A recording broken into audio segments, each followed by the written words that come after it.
What is going on, guys? This is Virtual Gaming with my review of Horizon episode 13, and this episode, I loved it.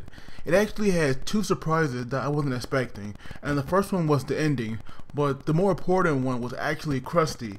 His character, it actually surprised me a lot in this episode. So it starts off with us learning about this race called the demi-humans, and it goes into detail about these goblins. And normally these goblins are actually, kind of like weak creatures, but because they're able to breed, in a vast number, they are actually quite formidable. And so we see that goblins, they normally dwell in the I believe what the northeast island of Chain. And I'm wondering, if that area is going to play a major role, because why else would they bring it up? So once the episode starts, we actually, we're actually Crusty interaction with the princess. And I was very surprised, because he was actually able to kind of like read her mind, but we actually learned why that is, because everything that he was saying, it was actually true about the princess. And I was like wondering, how they're doing that, because maybe there is, some kind of class that allows you to read somebody else's mind, because I thought it was possible, because it seemed that this game, or whatever you want to call it, it just has so much stuff, and we have yet to see some of these features, these subclasses. Like, there's still so much that this series still has to show us. So I thought it was possible that there was a class that could allow you to read somebody else's mind, because that right there would just be so freaking cool. And a character like Crusty, who's a knight, that right there could be a great battle plan, because he can already know what his opponent's going to do, and he can possibly counter very easily. So after he's done with the princess, we actually go to her room, where her maid bring her these silk pajamas, but she actually called them evil. Would actually kind of confuse me, because this princess, she actually looks like a mature, at least to me, but it seems that she's more like a little kid, to be honest.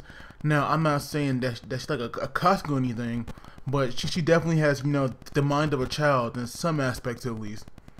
And so now back with our our roundtable game, it seems that there are all these events that they have to go to. So they were figuring out which members should go to which meeting.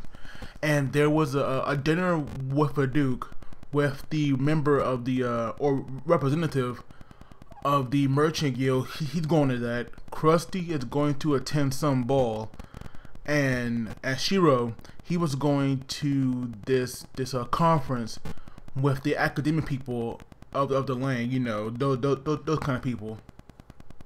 And so while Crusty, is like doing his own thing, we have the princess walking by, and we see Crusty is fighting a knight. And the fighting in this episode, even though there wasn't much, I actually like it. Like, to me, it was actually pretty cool to see. And so at one point, the princess, she comes in and watch, and she could tell right away that Crusty was a bad person, and that he was up to something, because every time she would think something, Crusty would actually be able to tell. And I also found it really cute when they were actually sleeping on the table, or on the seats, and you could tell that this princess, she actually doesn't want to be one. She actually wants to be free. And that is why Crusty, can actually, bring out those hidden desire of hers, because he was saying that he found a shield that was so durable, it's unbreakable, and that shield that he found is the princess, because she clearly, has a greater influence over everybody except for, the king himself. So the fact that, Crusty is able to sneak in there and use her like this, it's actually pretty interesting. And so, after these knights are fighting, we actually go down to the strongest one, which is like this big guy. And Crusty had this idea about the strongest knight here will be able to attend the princess to the ball. And of course, she had to keep up her act, so she can't say no. So she reluctantly agrees to this. And so, of course, Crusty wins, no doubt about that. Like, there was no doubt in my mind that he actually going to lose. But their little clash, and then him moving past the knight. That scene where we just see the light reflecting off the glasses, he actually looks pretty freaking epic. I'm not gonna lie. He actually looked like a real badass, at least to me. I definitely I actually like that scene a lot. So he's going to attend with the princess to the ball, and I was definitely wondering how that was going to go. And we also saw that these two girls, they were also watching the fight, and they were just like fangirling all over Crusty throughout the episode. And then we have Akatsuki that was still doing this recon, and we hear about this group called the Izumo Knights. Now I have no idea who they are. I'm pretty sure this right here is the first time hearing about them, but I would imagine that they are the top knights of the people of the land. But they were saying that they wanted to get the adventurers to find them because they're immortal, because if they die they'll go to the cathedral rather than being gone forever. But I actually wonder, if a person of the land really does die, is he gone for good? Because we have not seen nobody die, and I'm pretty sure they wouldn't want to test that out on themselves because of that fear. So I do wonder, will they be gone for good? Hopefully, something happened like a freak accident, and we can see if they really are dead forever, because I am curious about that. But once Akatsuki had enough and she left, she actually ran into those kids that wanted to play hide and seek again. And at first I thought in the last episode that she actually did play with them, but that wasn't the case, as she only only got out of there. And when she was hiding, I was like definitely laughing at that, because to me it was kind of funny how badly these kids want to play with her. But we have Minori that actually contacted Shiro during a conference, and I did wonder, what were they going to talk about, because I was curious about that. But they were going into the dungeon again, and I really want Minori to step up to the plate. She has to stop being so shy, like she really does, because I feel like once she stopped that, things will get a lot better, So because Shiro was busy and they couldn't talk, they had went back in, but once again they were in trouble because an hour had passed and they barely managed to escape, because now they're actually hid in a room. And if Minori would just step up, because we could see while they were trying to figure out why wasn't it working, if she would have said what was on their mind, things could have changed. Because I feel like I said in my previous review, she is the key to this team synergy. Because once we go to the beach and we see that the beach team, they were doing well, they were actually fighting together and they took down this crab. But I forgot his name. I believe it was Shoryu. Not sure if I'm saying that right. He bought a much bigger one that they had to take on. But we can see that the beach team, even though they are in a dungeon, they were already made a ton of progress. And we have Marie and Natsuko. They were talking about the dungeon team, because they said that if they die, they'll go back to the cathedral and in the main town. But Natsuko wasn't really that worried about it, because him and Nayanta, they would just use those girlfriends to go there and pick him up.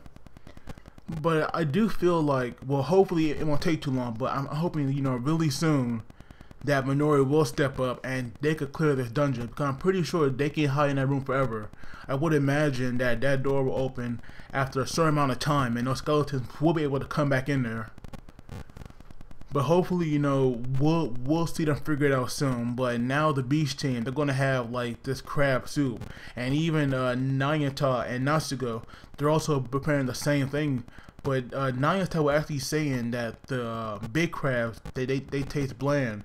So I'm pretty sure they're actually gonna use that for fighting. But then we saw huge crab pieces in that giant pot. So I would imagine that maybe Nayanta didn't tell them that. But we see, well, Marie out in the ocean distance, she spotted something, and to me, I'm not sure what it was, because they said it was bubbles, but to me, it should look like this mysterious blue glow. Blue glow. But I think what it was that shadow mass, that shadow entity that we saw. I believe it was 2 episodes ago, or maybe it was last week's episode. I don't really remember, but I doubt that was it. But whatever it was, it quickly went away. So I definitely wonder what that was. But now back at the ball, we have Crusty and the princess. You know, they came back together, and right away you could tell that the princess, she wasn't happy, and people picked up on that, but they thought that she was worried about something else and not that she was here with Crusty. So afterwards, those two girls that we had saw before, they actually came back, and they were just so, you know, in love with Crusty that they were just like his own personal fangirls, and he definitely won them over with his sweet words. And to me, even though the princess seemed annoyed, I definitely think that she was, you know, just jealous. But after the girls were gone, and you know they were alone, we actually learned that Crusty has a sister, and the princess and the sister, you know, they act exactly the same, which is why he knew what was on her mind, and that right there actually surprised me. I really wish that his sister wasn't a game, because I would love to see what kind of character she would be. But I'm hoping that this episode won't be the only, you know, reference to a sister, because I am now, you know, more interested in his sister and in Crusty overall, because this guy is a mastermind. If Shiro is the villain in glasses, then this guy is the villain in glasses too, or he even has, you know, a worse name, because this guy really doesn't even, you know, bother to hide his intention. And I love how, like, every glasses character, like Shiro, Crusty, Hironetta, they always bring their glasses up when they're like plotting something, and that right there, you know, it's really hilarious. So after those two, you know, kind of made like a deal of some sort, we go to Akatsuki, who was actually, you know, practicing to dance, because she actually wanted to dance with like Shiro next time. And to me, that right there was like really cute. But Shiro actually caught her, and her face became so red that she was steaming. But after those two were talking about what she had found out, like something weird happened, like the trippy effect, and I was like so confused because I had no idea what was going on. But we actually see that this one guy like appears through some sort of gate. But the thing is, like, when he was appearing, we see that the plants, they were dying, so I'm not sure what that is. But this guy is named Regan, and he is of Mirao Lake. So I wonder if that's like some kind of guild, because it can be, because I believe that this guy is one of the people of the land. So I would imagine that, you know, that these people also have their own kind of guilds. So I don't think that he's an adventurer, but I do wonder what he's up to, because that ending definitely, you know, made me curious. And I am kind of upset that it ended like that, because now I have to wait till next week to figure out what's going on with this guy. But overall, like I said, this episode, I actually liked it a lot. I really did. Like, Crusty definitely surprised me. I really wasn't expecting him to be like this, but his character, it is just so well done that I love it, even though he has such a weird name. But as always, guys, please do not forget to like the video and subscribe, because that really helps me out.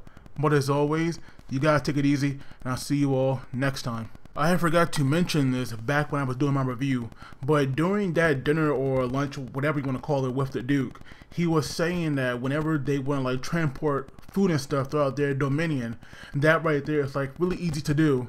But when it comes to doing that outside of that, and they want to transport it like to somewhere else, there's normally like a problem with that, because they are attacked by monsters. So the guy from the round table, he was saying that, well, he has suggested that maybe, you know, that they would want them to come beat these monsters, but rather than that, the Duke actually wants them to find a way so that they could transport stuff by the sea.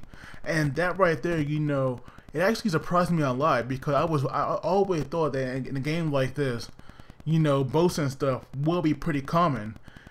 So the fact that they want these adventurers, you know, to start making boats, it is pretty interesting. But I do wonder, are there like monsters in the sea? Because we already saw like these giant crabs. So what's that saying, that there aren't any like other creatures in there that could attack them? But I just wanted to bring that guy to your attention, because to me it definitely stood out.